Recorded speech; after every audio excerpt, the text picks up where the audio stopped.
What is the effort you are exerting towards acquiring knowledge of the deen? Is it watching television? What is the thing which takes up your time? Facebook? Are you on Facebook all day? Fulan had a cocktail and he had, biryani, and so 25 comments for the chicken biryani. MashaAllah. In Ramadan, the Facebook now, all of the pictures in Ramadan, before they would put babies. All year you see babies. Fulan had a baby, Fulan had a baby. Now, all the pictures in Ramadan are food. Food. And people leave a comment, I can't wait for iftar to break my fast on this. I read this, I said, La ilaha illallah, inna lillahi wa inna ilayhi raji'un. This is the siyam. You can't wait to break your fast with a cheesecake. This is the ibadah. This is the relationship with Allah.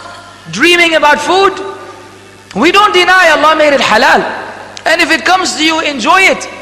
But that is not the objective of fasting. That is not the objective of fasting.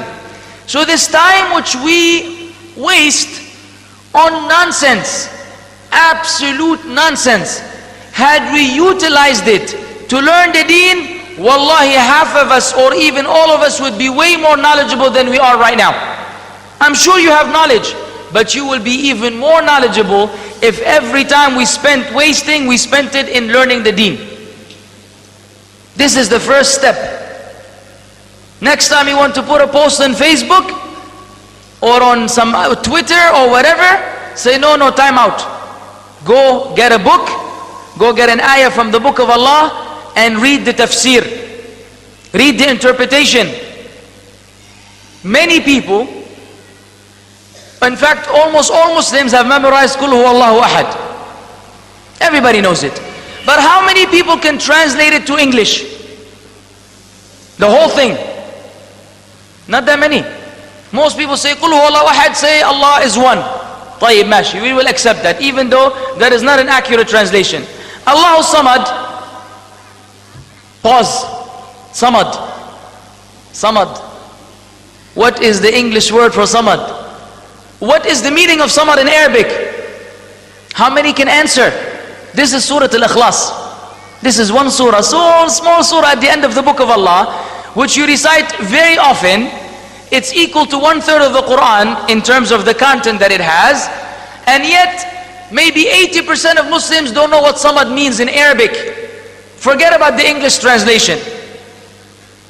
Do we have a problem? Yes, we do. Yes, we do. A Muslim ummah don't know what As-Samad is? Subhanallah al-Azim. As-Samad, just in case you're curious now, you want to know, I'm not going to keep your mind busy with it. As-Samad means the one upon whom everything depends, but he depends on none. One English equivalent would be the absolute. The absoluteness. The quality of absoluteness, meaning everything relies on Allah, and Allah is self-sufficient. He doesn't need anything or anyone. Allah doesn't need the throne, He doesn't need the malaika, He doesn't need Jibreel, He doesn't need Mikael, He doesn't need the Prophet ﷺ, He doesn't need you or me, He doesn't need anyone. But all of us, we need Allah. From Jibreel and the Arsh and the Prophet ﷺ and the other Rusul and all of the Muslims and all of mankind. Everyone needs Allah. If Allah didn't will, you can't even breathe. If you can control your own breath, then you would die. Because you forget.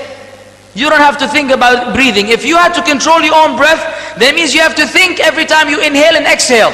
Most people will die while they're sleeping, because you can't think while you're sleeping. Who controls all this? Allah Azza wa Jal. Allah is As-Samad.